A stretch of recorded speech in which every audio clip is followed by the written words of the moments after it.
হামের প্রকোপ কমছে না ময়মনসিংহ অঞ্চলে। 24 ঘন্টায় হাসপাতালে মারা গেছে আরও 4 শিশু।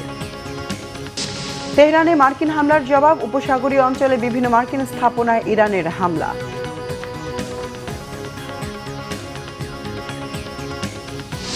সীমাহীন আনন্দের উৎসবের উপলক্ষে পরিণত বড় পর্দায় বিশ্বকাপ উপভোগ।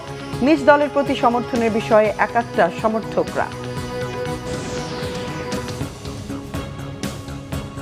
দেখছিলেন ক্রাউন সিমেন্ট সংবাদ শিরোনাম। বিস্তারিত সংবাদ এবার।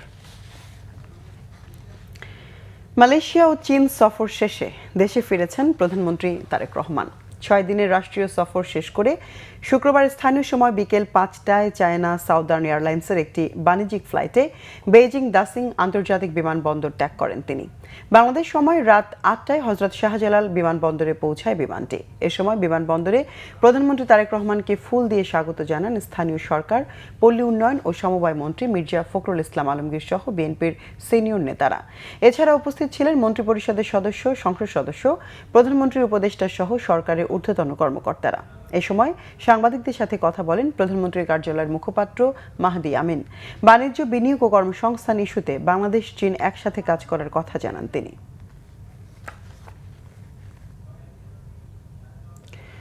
গত 24 ঘন্টায় হামে আক্রান্ত হয়ে ময়মনসিংহ মেডিকেল কলেজ হাসপাতালে আরও 4 শিশুর মৃত্যু হয়েছে। শিশুরা হলেন হালুয়াঘাট ও ফুলপুরের 2 জন, নেত্রকোনার কমলকান্দা এবং সুনামগঞ্জের মদনপুর এলাকার 2 জন।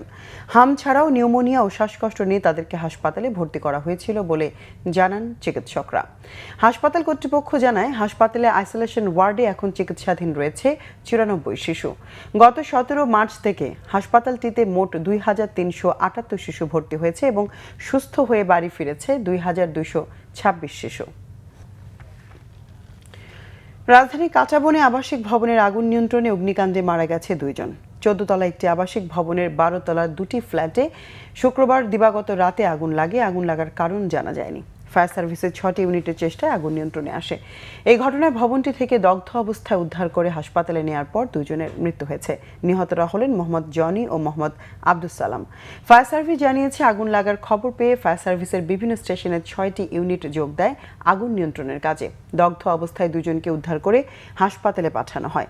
এর মধ্যে জনিকে জাতীয় বার্ন ও প্লাস্টিক সার্জারি ইনস্টিটিউটে এবং আব্দুস সালামকে ঢাকা মেডিকেল কলেজ হাসপাতালে নেওয়া হয়। পরে কর্তব্যরত চিকিৎসকরা তাদের মৃত ঘোষণা করেন। হিউম্যান রাইটস সাপোর্ট সোসাইটির উদ্যোগে 12তম মানবাধিকার সম্মেলন অনুষ্ঠিত হয়েছে। সম্মেলনে নাগরিক সমাজের প্রতিনিধি, মানবাধিকার কর্মী, গুম ও রাষ্ট্রীয় নিপীড়নের শিকার ভুক্তভোগী এবং সীমান্তে মানবাধিকার লঙ্ঘনের শিকার পরিবারবর্গ অংশ নেন। বিগত সরকারের আমলে আইনশৃঙ্খলা রক্ষাকারী বাহিনীর পরিচয়ে আর্বিট্রারি অ্যারেস্ট বা ইচ্ছা মাফিক গ্রেফতারের ঘটনা যেন স্বাভাবিক চর্চায় পরিণত হয়েছিল বলে অভিযোগ করে নিপীড়নের শিকার ভুক্তভোগী পরিবারগুলো ওপরের নির্দেশে গ্রেফতার বা জিজ্ঞাসাবাদের জন্য আটকের মতো বেআইনি চর্চা দীর্ঘদিন ধরে চলে আসছে বলে অভিযোগ করে সম্মেলনে অংশ নেওয়া ভুক্তভোগী পরিবারগুলো। এই সংস্কৃতি বন্ধে গ্রেফতার প্রক্রিয়াকে কঠোর জবাবদিহির আওতায় আনার পাশাপাশি বিচারিক তদারকি ও স্বাধীন নজরদারি ব্যবস্থা নিশ্চিত করার আহ্বান জানান তারা। নোয়াখালী সদরে খাল পুনর্খনন প্রকল্পে ব্যাপক অনিয়ম ও দুর্নীতির অভিযোগ উঠেছে। ভ্যাকুম মেশিন ব্যবহার করে প্রকল্পের অর্থ হরিলুট, গাছ কাটা এবং বসতঘর ভাঙার মতো নানা অভিযোগ করেছেন স্থানীয়রা। নোয়াখালী প্রতিনিধি মোহাম্মদ হাসানের তথ্যচিত্রে বিস্তারিত প্রতিবেদনে। চলতি অর্থবছরে কৃষি, সেচ উন্নয়ন, বন্যা নিয়ন্ত্রণ এবং গ্রামীণ অর্থনীতির চাকা সচল রাখতে বর্তমান সরকারের খাল পুনঃখনন কর্মসূচির আওতায় নোয়াখালী সদরের 5টি খালের 28 কিলোমিটার পুনঃখনন কাজ চলছে। এতে ব্যয় হবে প্রায় 7 কোটি 20 লাখ টাকা। গত 3রা মে এই খাল পুনঃখনন কার্যক্রমের উদ্বোধন করেন স্থানীয় সংসদ সদস্য মোহাম্মদ শাহজাহান। পুরুষ ও নারী শ্রমিক ব্যবহার করে 43 দিনের মধ্যে প্রকল্প বাস্তবায়নের কথা রয়েছে, কিন্তু চলমান খাল পুনঃখনন প্রকল্প ঘিরেই উঠেছে অনিয়মের অভিযোগ। সরকারিভাবে কোনো নোটিশও দেওয়া হয় নাই, কোনো ইউপি চেয়ারম্যান আমাদেরকে আসে কিছু বলে নাই। দেখা গেছে যে এরা বলতেছে যদি এগুলো না সরান তাহলে এগুলো বেকু দিয়ে কাটিয়ে এরা নিয়ে যাবে। এটা তো আমগো ব্যক্তি মালিকানা জায়গা। এখন আঙ্গুরে বলতেছে খালের কাছে ঘর করছে, এখন ঘর সরাইতে হবে। সরকারি নীতিমালা অনুযায়ী প্রকল্পের 50% শ্রমিক দিয়ে কাজ করার কথা থাকলেও বাস্তবে কোনো শ্রমিক ব্যবহার না করে পুরো কাজ ভ্যাকুম মেশিন দিয়ে চলছে। এতে খালের 2 পাশের শত শত গাছ কেটে ফেলা হচ্ছে, কোথাও ভেঙে ফেলা হচ্ছে বসতঘর ও স্থাপনা। আমাদের বাড়ির রাস্তা কেটে দিছে, আমরা প্রায় 400 মানুষের বসবাস ভিতরে। এখন আমরা তো বাড়ি থেকে বাইর হওয়া মুশকিল হয়ে গেছে। যে রাস্তাটা সরকার নিছে সেটা আমাদের জমির উপর থেকে নিছে, আমরা কোনো ক্ষতিপূরণ পাইনি। না বেগুতি কাজ করতে তো না, বেগুতি কাজ করতে আর না, বেগুতি যদি কাজ করতে তো তাহলে অনেক রাস্তা লাগায় না। শ্রমিক যদি মাটি কাটতো, তেল দিয়ে মাটি কাটতো, কারোর কিছু নষ্ট হতো না। প্রকল্পে কাজের জন্য নাম অন্তর্ভুক্ত করে জাতীয় পরিচয়পত্র জমা দিয়েও কাজ না পাওয়ায় হতাশ স্থানীয় শ্রমিকরা। কাজ করবার কথা একদম ছবি নিছে, আইডি কার্ড নিচে ফটো করে নিছে, আঙের শ্রমিক একজন কামা লাগিয়েছে। কার্ডটার দিছি আমরা, কইছে কাজ করাইবো, কাজ তো আমরা করি না। এদিকে প্রকল্প পরিদর্শনের সময় সরেজমিনে সাংবাদিকদের উপস্থিতি দেখে নিজেকে আড়ালের চেষ্টা করেন পিআইও। এই বিষয়ে জানতে চাইলে উপজেলা প্রকল্প বাস্তবায়ন কর্মকর্তা কোনো সন্তোষজনক জবাব দিতে পারেননি। আপনারা যেরকম এখানে শ্রমিক পান নাই, আমিও এখানে শ্রমিক দেখিনি। ঠিক আছে, শ্রমিক কোথায় গেছে কর্তৃপক্ষকে জিজ্ঞাসা করুন। তবে অভিযোগ পাওয়ার কথা স্বীকার করেছেন উপজেলা নির্বাহী কর্মকর্তা।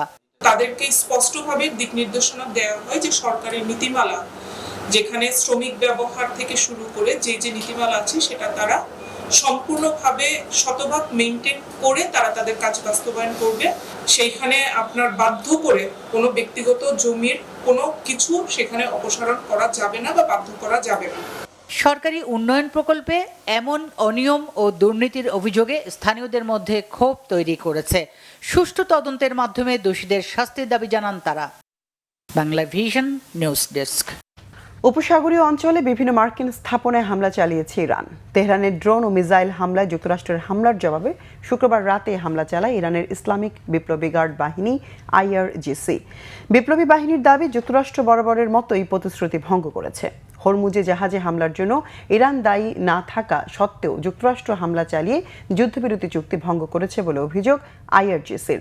এই আগ্রাসনের পুনরাবৃত্তি ঘটলে ইরানের জবাব আরও ব্যাপক হওয়ার হুঁশিয়ারি দেয় বিপ্লবী বাহিনী। এর আগে পণ্যবাহী জাহাজে ড্রোন হামলার অভিযোগ এনে শুক্রবার ইরানে নতুন করে হামলা চালায় যুক্তরাষ্ট্র। এক বিবৃতিতে মার্কিন সামরিক বাহিনী জানায়, ইরানের ড্রোন ও মিসাইল স্থাপনাকে হামলার লক্ষ্যবস্তু করা হয়েছে। এতে মধ্যপ্রাচ্যে আবারও উত্তেজনা বাড়ছে, শান্তি আলোচনা ভেস্তে যাওয়ার শঙ্কা তৈরি হয়েছে।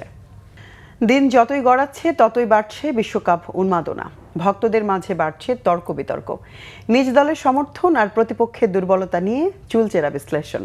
শিরোপার জয়ের পথে নিজেদের দলকে এগিয়ে রাখছেন বাংলাদেশের সমর্থকরা। মেসি না এমবাপ্পে, এমন বিতর্কে ঝড় উঠছে চায়ের কাপে। তর্ক বিতর্কের মাঝে আবারও একসাথে বিশ্বকাপ দেখার আনন্দ উপভোগ করছেন দর্শকরা। মনির হোসেন খানের রিপোর্ট।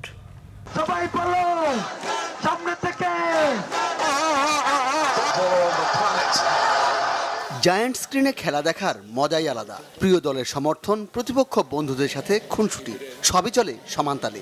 ব্রাজিল আর্জেন্টিনার ম্যাচে ঢাকা বিশ্ববিদ্যালয় চত্বর হয়ে ওঠে জনসমুদ্র। কখনো হলুদ ঢেউ, আবার আকাশি সাদার সমুদ্র। যদিও অন্য দলের ম্যাচ থাকলে TSC থাকে অনেকটাই ফাঁকা। ফ্রান্স নরওয়ের ম্যাচেও দর্শক হাতে গোনা। সবার চোখ ছিল এমবাপ্পে হালান্ডের দ্বৈরথে।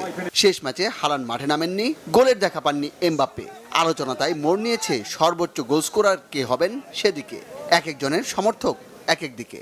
ফ্রান্স এখানে জাস্ট প্র্যাকটিস করতেছে, মানে আমাদের সামনের বিগ ম্যাচগুলো আমরা কেমনে ফেস করব, আমরা কেমনে শেষ করবো সেই গোল। আমি চাই এমবাপ্পে আজকে মোটামুটি মেসিকে টপকে যাক। 5টা গোল হয়েছে, 5টাই মেসি করছে। এই বয়সে এসে যে দুর্দান্ত পারফরমেন্স দিতেছে, এটা অন্য কোনো প্লেয়ার থেকে এই বয়সে অ্যাটলিস্ট এক্সপেক্ট করতে পারবেন না। মেসিকে পছন্দ করি না বলে তো এমবাপ্পেকে পছন্দ করি। গ্রুপ পর্বের খেলা প্রায় শেষের পথে। সোনালী ট্রফির ঝিলিক দেখা যাচ্ছে। আর্জেন্টিনা ব্রাজিলের সঙ্গে শিরোপা জয়ের স্বপ্ন দেখছেন ফ্রান্স, জার্মানি, পর্তুগালের সমর্থকরাও। আমি ফ্রান্স সাপোর্ট করি। ফ্রান্সের যে বর্তমান লাইন আপ, উপরের যে সেট আপ আর যে সুন্দর গুছানো খেলা, সবাই সাপোর্ট করবে ফ্রান্সকে। 22-এ কোনো কারণে একটু ট্রাইব্রেকারে যে হচ্ছে ব্যাপারটা, আমরা হাতছাড়া হয়ে গেছে। এইবার হাতছাড়া হওয়ার কোনো সুযোগ নাই। আর্জেন্টিনা আমাদের কেউ কাপ নেওয়া সম্ভবই না ভাই এই সিজনে। বাবার যে সম্পত্তি বেসিক্যালি ছেলেরাই পায়, আর কিছু না। তোমরা নাও, সমস্যা নেই, পাবা। কেমন বাবা, জার্মানি জাপানের কাছে হারে, আমাদের ইকুয়েডরের কাছে হারে, ল্যাটিন ফুটবলের সাথে টোক্কাই পায় না। এরকম জার্মানির খেলা আমাদের 4টা আছে, ওদের 3টা। কোয়ালিফাইং রাউন্ড আগে পার হও তোমরা, জাপানের কাছে হাইরা কোয়ালিফাইং রাউন্ড বাদ হয়। তো এটা কি টিম ভাই? সমস্যা নেই, অ্যাকচুয়ালি কাপটা নেবে পর্তুগাল। একদিন পরে শুরু হবে রাউন্ড অফ 32। সারা বিশ্বের মতো আরো টানটান উত্তেজনা নিয়ে বিশ্বকাপ উপভোগের অপেক্ষায় বাংলাদেশের দর্শকরাও। মনির হোসেন খান, বাংলা ভিশন, ঢাকা। দর্শক, এ ছিল এখনকার মতো। পরের সংবাদ দুপুর 2টায়। এর আগে একটা রয়েছে নিউজ টপ 10 দেখার আমন্ত্রণ রইল। সঙ্গে থাকায় ধন্যবাদ।